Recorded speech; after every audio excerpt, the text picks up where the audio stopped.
Let's take a look at some charts on REN for Brave New Coin. So REN is effectively an intermediary that makes cross-chain compatibility, inter-blockchain liquidity as they call it, possible for things like decentralized exchanges. So how does this actually work? You have your starting chain, and this can be anything that's available through REN. In this specific example, there's BTC. It goes through the RenVM, through the smart contract, through a dark node, a dark protocol. Does not require KYC AML, which is an important distinction when you're comparing this to things like WBTC, wrapped BTC, where this is not minted by a specific company, but it's a decentralized process. So this goes through the dark node, the dark pool, the dark protocol. This all happens confidentially in a perfect world. We'll see if there's any loose ends in this eventually, if chain analysis is able to figure out what's going on here. I mean, effectively, just like Monero, it's a type of washing, it's a type of scrubbing transaction history. So that may or may not have legal, regulatory implications. That's a separate conversation, but that's effectively what we're doing here. So you pop in your BTC, you pop in your Doge, whatever it is, and out spits the REN BTC or REN Doge, which is ERC20 compatible, and you can use it within DeFi. So it lets you onboard non-ERC compatible assets through RenVM, through the virtual machine. If we take a look at their command center, as they call it, great name for that, we can see total volume, total value minted, collateralization. According to their command center, the total value locked is 767 million, which is important when I look at the DeFi Pulse number in a second. And you can look at other specifics related to value, bonded. There's some proof of stake elements here. There's some minting fees here, burning fees. All this is very specific and important if you are directly involved in the node side of things, but maybe not so important if you are using REN as like a go-between, right? Converting your BTC to ERC20 BTC. One thing I thought was interesting that the value minted historically, it's been mostly BTC, sure, but Doge is number 2, followed by Filecoin, Zcash, BCH, virtually nothing in regards to Luna and DGB, but I thought it was very interesting that Doge is number 2, considering Doge has a very big target on its back for crypto jackers, crypto miners, exploits where these botnets secretly take over computing power to mine stuff like Doge. So the question for me is immediately, is this nefarious activity, right? Is this like the botnets cashing out their Doge secretly through REN? I mean, it could be. Who knows? But that's the first thing that comes to mind, because why else would you want ERC20 Doge? Unless there's some yield play there in a DeFi app, right? Like if there's a reason to mint it, if there's enough incentive to mint it through REN, then it's going to happen. And it's not necessarily nefarious. If we look at the total value minted, historically it's 100 or 1 billion total minted at one point in time. So this is definitely becoming another essential piece of the DeFi puzzle as far as what is needed to connect everything, interoperability, even though this is new code as far as ETH is concerned, old code as far as BTC is concerned, and it's a marriage between everything together.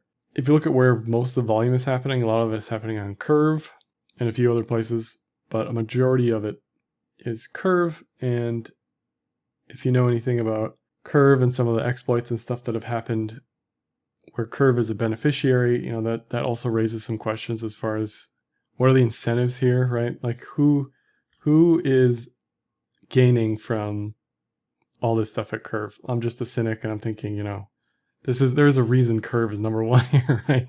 This isn't happening in a vacuum relative to where everywhere else this could be volume-wise, right? Because all of these dApps, have REN or whatever, can use ERC20, whatever, right? But Curve is definitely up there. Curve probably has some REN BTC or something, I don't know, some other reason. But it's interesting that they're at the top there. If we look at the total dark nodes, which is important, the dark pool is important if you are minting stuff through the VM, right? You need a robust washing machine effectively to mint this stuff with true anonymity or in a true decentralized fashion, right? So it's good to see robust nodes. They probably have a world map on here to show the nodes and where they're at, but it doesn't show it on the site anyway. TVL, according to DeFi Pulse, is 989 million, and that's more than was on the command center, right? So I don't really know the discrepancies there. I just know that DeFi Pulse tends to double count some stuff, so that could be part of it. Nonetheless, it was way up, around 1.3 billion. It's come down slightly, but still remains rather high on the list of things that are in the DeFi ecosystem relative to total value locked. If we look at the transaction counts for REN, the token, basically all this exploded when they enabled REN BTC, and then it exploded again in January 2021 when DeFi took off collectively. So there was a lot of minting for REN BTC in 2020, and then a lot of just DeFi activity in 2021. Average transaction fees peaked essentially when ETH's transaction fees, REN value transferred peaked when ETH transaction fees peaked, which across all the DeFi dApps makes sense. The higher the ETH fees, the fewer the people involved, the lower the number of transactions in total, and the higher relative transaction amounts, because it prices out the people who can't participate, right? And you're probably not minting anything through REN unless you're rather substantial in the ecosystem. This is a specific type of use case that is needed for this.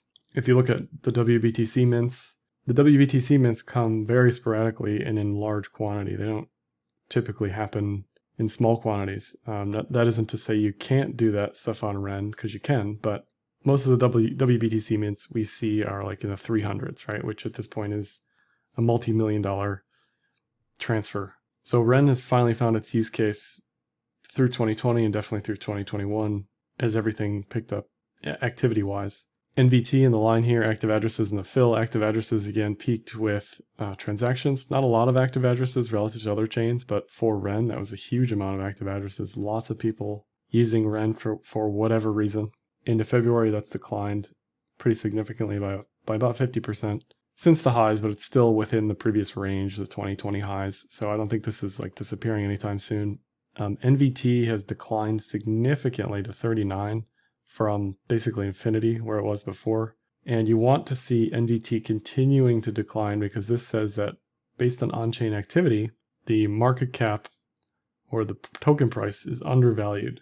And this was originally a tool for BTC, so it's a little bit of a caveat conversation regarding how you read this for non-UTXO chains. But at the end of the day, relative to itself, if we look at where NVT was and where it is now, it's a different situation, right?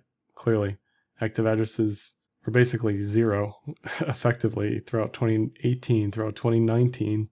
Finally, in 2020, this stuff started to pick up in a significant way when the WBTC or the BTC wrapping took off. If we look at some technicals on REN USD, we have the 5200 EMAs, yearly pivots, volume, and RSI. So since mid 2020, again, since that massive increase in active addresses in May, March, correlates really well with price here. So as price is increasing, as price is bottoming in the Corona downtime of March, we get a 5200 cross, and it's just both cities since then. It's bounced on the 200-day moving average a couple times, which is what you want to see if the trend is going to have legs over multiple weeks. Had a very long consolidation period in late 2020, and then took off with everything else in 2021 DeFi. So this should remain bullish. I'm continually bullish on DeFi as a sector. If DeFi looks good, everything in DeFi looks good. That's, regardless of what it does, really. It kind of topped out at 50 cents. At that point, you say, okay, I like $1. It's topped out around 180. At this point, I like 360. Whatever the 2x is general, the toleration of upside in DeFi right now. Relative to other coins in DeFi, this is a sub $10 coin.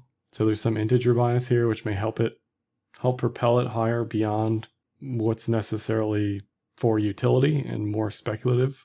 And that's also divorced from the tokenomics of the token supply, how much is available, the total market cap after everything is released. That's all sort of irrelevant in a bull market. nobody really cares about that stuff at the end of the day. So just off the bat, I like 360 as an upside target. Our 5 yearly pivots have basically topped out at 180. So you're going to have to move into the monthly pivots. Those are also showing a resistance level at 180 currently. But if and when we get there, I'd be looking for the monthly R2, R3, R4 for upside. This is the 4-hour 5200. Again, you can see it bounced on the 200 as support, sort of snaked in and out of the 50, finally crossed above with really everything else. All the charts right now basically look like this inverted head and shoulders, shoulder, head, shoulder, that's breaking up at around the monthly pivot here. So I definitely like continuation, bullish continuation here. Favorable on the EMAs on the daily, on the 4-hour. Small bear div here on RSI on the 4-hour. You can see RSI is slightly lower than the previous high. But in general, I like higher highs for REN. If we look at the, not the 4-hour, but the daily cloud first, during any bull trend, you want price to bounce on the Kijun as often as need be. Now we can see we got a bounce here late January, led to bullish continuation, higher highs, new all-time highs. We have several bounces here in late February, which again should lead to, at the very minimum, an all-time high retest with a pretty high expectation that this goes further. Now, the slower this goes, the better. The faster this goes, the harder it's going to pull back. I mean, that's the lesson that everybody needs to learn, is that, yeah, we all want everything to go to infinity, but if it does that, it's going to pull back 50% or more and just destroy the market in the interim. This basically went to $2 and then pulled back to $1. So if this goes to 10, it's going to pull back to less than 5, stuff like that. It's just going to really destroy a lot of people who are speculating on this. But overall, I do like higher highs. I mean, you can't deny that. 4-hour cloud also looks great. It's popping above the cloud just now. Lagging spans above the cloud, bullish TK cross. If you're conservative, you're waiting for this bullish cloud twist, which is going to take maybe 6 more candles. So maybe a day and a half, something like that. But historically, when it's above the 4-hour, it's led to pretty strong bullish continuation. And unlike Aave, which doesn't look so hot on BTC and ETH pairs, REN on the BTC pair on the daily looks great. It's above the yearly pivot. It's above VPVR resistance. It's above the 200-day moving average. It's above the cloud. I like 4K sats as far as the upside based on yearly pivot, based on previous all-time high levels. Beyond that, it's probably a bit much, but that's slightly less than a 2x from here. That may take a few months to achieve that price, but that's where it looks like it's headed on the BTC pair.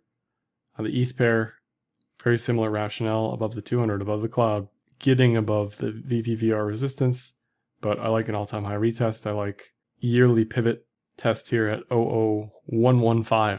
So overall, REN is a ERC20 wrapper that will bring non-ERC20 compatible tokens onto ETH in order to use them further through DeFi. This does this through a decentralized dark pool, unlike other wrappers like Wrap2BTC, for example. Transactions and active addresses for REN closely mirror price. So if you see those start to pop up again, I expect that to be bullish for price. If ETH fees creep up again, that should be bearish for anything DeFi, including REN, just because it prices people out of the system. REN may be a little less sensitive to fees versus some other like lending and borrowing platforms, because people who are minting ERC20 BTC, for example, typically have large portfolios and probably don't care as much whether or not fees increase. I mean, everybody feels it, right? But if you've got $1 million REN BTC mint, you don't care as much as someone with $1,000 REN BTC mint. And technicals are highly favorable for the bulls on the USD, BTC, and ETH pairs, with all three showing high potential and probability for all-time high retest within the next few weeks.